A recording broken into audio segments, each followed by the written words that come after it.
مرحبا بكم معايا في فيديو جديد. في هذا الفيديو غادي نوريكم طريقة إلغاء حالة النشاط في تطبيق الانستغرام، يعني ما غاديش تبقاو تبانوا اونلاين للأصدقاء ديالكم. طريقة سهلة، ولكن قبل ما نبداو في الشرح ما تنساوش الاشتراك في القناة وتفعيل زر الجرس ليصلكم كل جديد. ودابا غادي ندوزو للشرح التطبيقي. اول حاجة كتدخلوا للتطبيق ديال الانستغرام، من بعد كتضغطوا على الصورة ديال البروفايل ديالكم، ومن بعد كتضغطوا على 3 تشريطات اللي كاينين الفوق كيف العادة.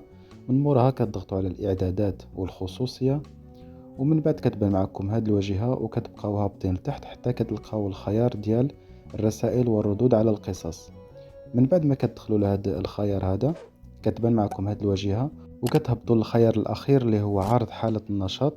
من بعد ما كتدخلوا لهاد الخيار كتبان معكم هاد الواجهه هادي، كتقراو هادشي اللي كاين هنا، ومن بعد كتجيو لهاد الخيار اللي هو اظهار حاله النشاط، وكديروا ليه ديزاكتيفي او لا ايقاف.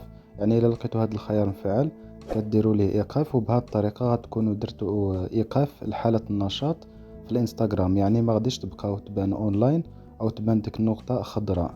وهذه هي الطريقه باش ما تبانوش اونلاين في الانستغرام. كما قلت لكم قبل، طريقه سهله بزاف. وهادشي اللي كان في هذا الفيديو، بغيت فقط نشارك معكم هذه المعلومه. الى ما فهمتش شي حاجه خليوها لي في كومنتير، وما تنساوش الاشتراك في القناه وتفعيل زر الجرس ليصلكم كل جديد.